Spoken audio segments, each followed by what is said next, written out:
Hi AI అనేక సమస్యలకు కృత్రిమ మేధతో పరిష్కారం. నగరంలో పెరుగుతున్న స్టార్టప్ ట్రెండ్స్. పూర్తి వివరాలకు చదవండి రేపటి సాక్షి దినపత్రిక. స్టార్ హీరోలు విలన్స్ గా మారటం, నటించటం ఇప్పుడు సర్వసాధారణం. అయితే నాగార్జున లాంటి హీరో కూడా విలన్ గా మారాడంటే చిన్న విషయం కాదు. తెలుగు దర్శకుల వల్ల కానిది తమిళ దర్శకుడికి ఎలా సాధ్యపడింది? ఆ కాలీవుడ్ డైరెక్టర్ ఏం చెప్పి నాగార్జున్ను విలన్ గా మార్చాడు? రజనీకాంత్ సినిమా అంటే ఏ హీరో మాత్రం డేట్స్ ఇవ్వకుండా ఉంటాడు? అందుకే కూలీలో నటించమని అడగ్గానే శాండిల్వుడ్ నుంచి ఉపేంద్ర, టాలీవుడ్ నుంచి నాగార్జున డేట్స్ ఇచ్చారు. కూలీకి నాగార్జున డేట్స్ ఇచ్చాడు అంటే బ్రహ్మాస్త్ర లేదా కుబేరా లాంటి సినిమాల్లో రోల్ ను రిపీట్ చేస్తున్నాడు అనుకున్నారంతా. కానీ ఎవరూ ఊహించని విధంగా కూలీ మూవీలో నాగార్జున విలన్ రోల్ చేస్తున్నాడని ఇటీవల లొకేషన్ నుంచి రిలీజ్ అయిన వీడియో చెబుతోంది.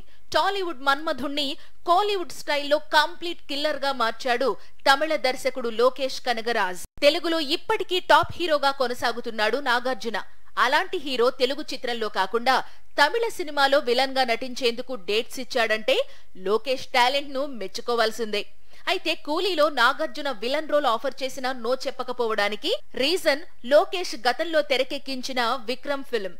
ఈ మూవీలో స్టార్ హీరో సూర్యను రోలెక్స్ క్యారెక్టర్ లో చూపించి పాన్ ఇండియాను షేక్ చేశాడు.